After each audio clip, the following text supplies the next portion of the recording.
All my life, I dreamed of adventures in Africa. They just seemed out of reach.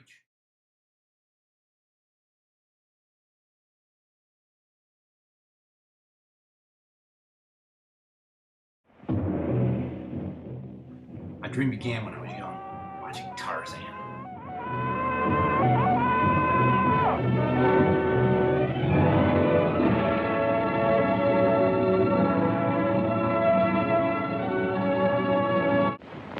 Africa is the dark continent where the struggle for survival is a never-ending drama.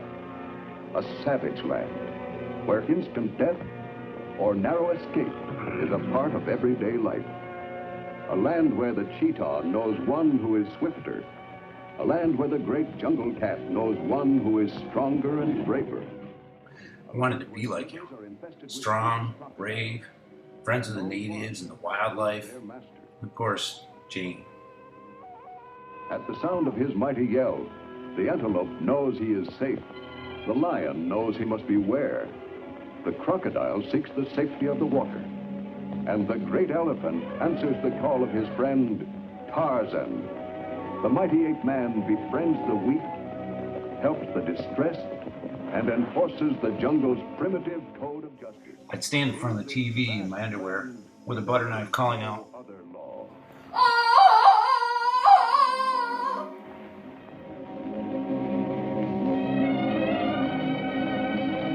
"Is it on?" As I grew up, I studied biology in college.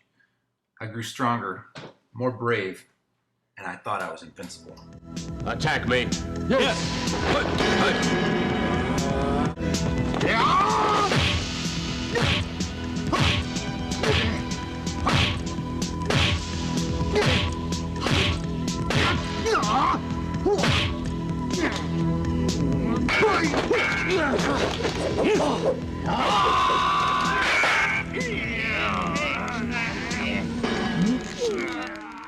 Then, in 1989, I met my Jane, Allison. Right away, our adventures began. We traveled as far as we could, as cheaply as possible.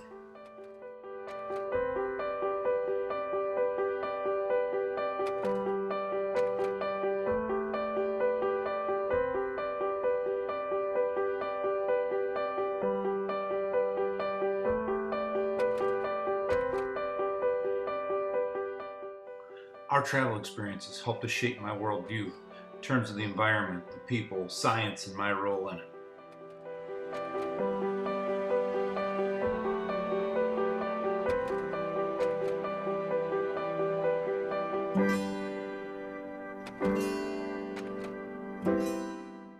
Until 1998, when I spent 5 days in a Bermuda hospital and was told that I needed to have heart surgery as soon as possible.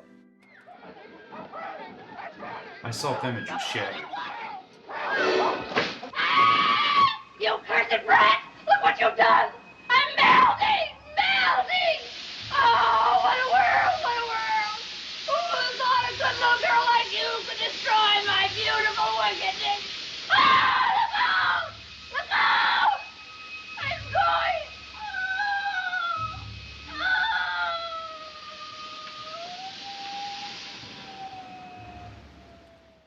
In 2001, we started our family.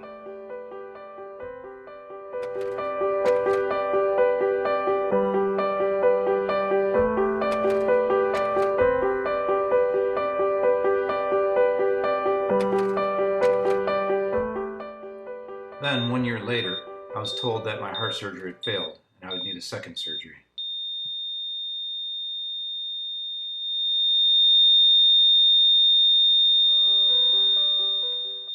This time, the follow-up came with limitations. I couldn't stress the valve by lifting excessive weight. I couldn't hold my breath. I had to take Coumadin and aspirin every day for the rest of my life to make sure that the blood wouldn't form clots on the new valve. And this required regular blood monitoring, a consistent diet, no alcohol, and as always, I had to be careful because of excessive bruising and bleeding. For several years, I heeded the warnings and followed them almost exactly. Occasionally, I've been reminded of my vulnerability by a mini stroke, severe bruising, an internal bleeding episode, and at one point in time, we were told that an extended stay in a third world country was not advisable.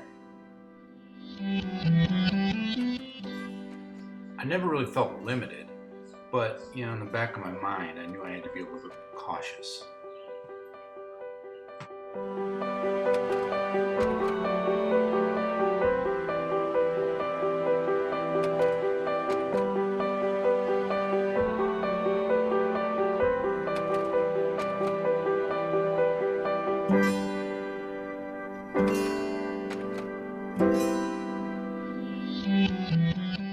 As the boys have grown, we began to stretch our boundaries.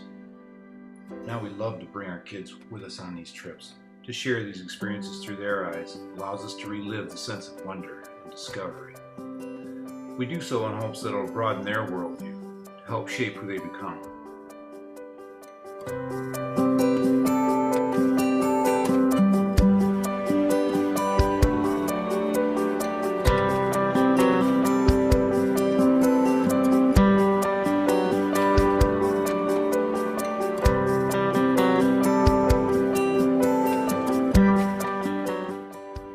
Since my earlier medical setbacks, under the guidance of my doctor, I've gradually tested my limitations.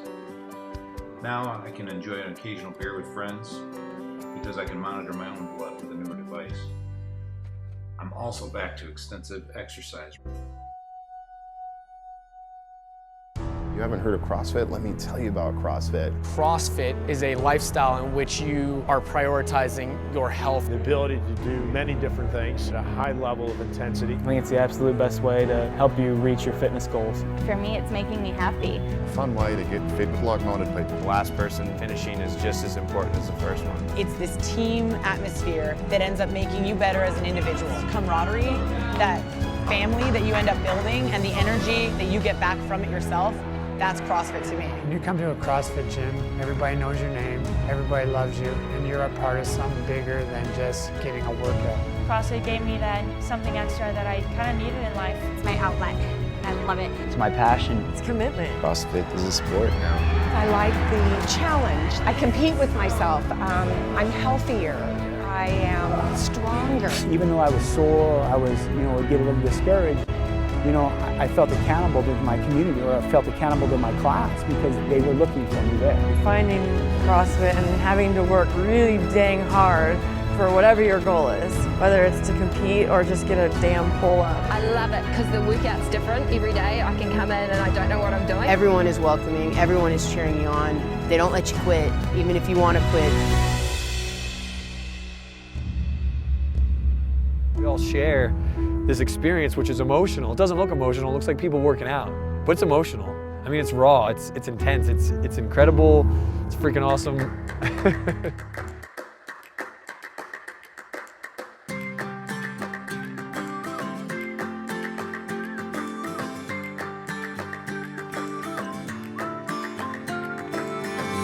If you love somebody, better tell them why they're here, 'cause they just may run away from you. You'll never know quite when, well, then again it just depends on how long your time is left for you. I've had the highest mountains, I've had the deepest river. You can have it all, but life keeps moving. I'll take it in, but don't look down. 'Cause I'm on top of the world. CrossFit helped me to prepare for this challenge, but I wasn't sure how well. I couldn't take altitude medication, and I feared the limited oxygen wouldn't allow me to reach the top. I also promised my wife that I wouldn't push it, so I reluctantly resigned to Kibo Camp as my personal summit. I've tried to cut these corners, try to take the easy way out. I kept on falling short of something. I could have gave up then, but then again I couldn't have, 'cause I've traveled all this way for something. I take it in, but don't look down. 'Cause I'm on top of the world, eh? I'm on top of the world, eh? Been waiting on this for a while now. Paying my dues to the dirt. I've been waiting to smile, eh? Been holding it in for a while, eh? Take you with me if I can. Been dreaming of this since a child. A lot of parallels can be drawn between CrossFit and the quest to reach the top of the highest freestanding mountain in the world. In both instances, it's the friends that I'm surrounded with that make the experience special. Great people that encourage and motivate me through the discomfort to reach beyond what I thought was possible. I've been waiting to smile, the whole day for a while. Take you with me if I can. Been dreaming of this since a child.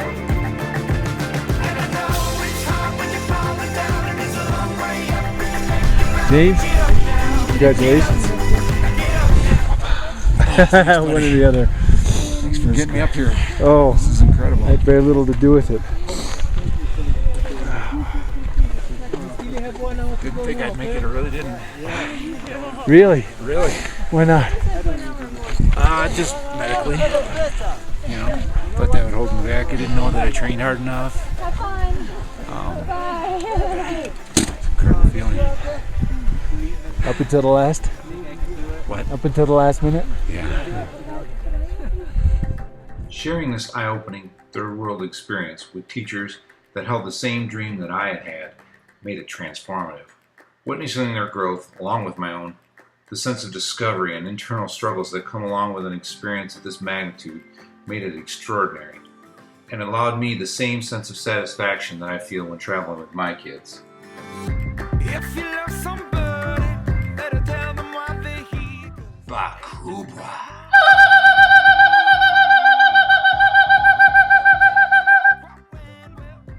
Major funding for this African experience provided by generous donations from New York Company Foundation through the excellent work of the Experiential Science Research Collaborative at University of Colorado in partnership with Michigan Technological University and the Michigan STEM Partnership through the proud support of the Emmerling family, the African family, and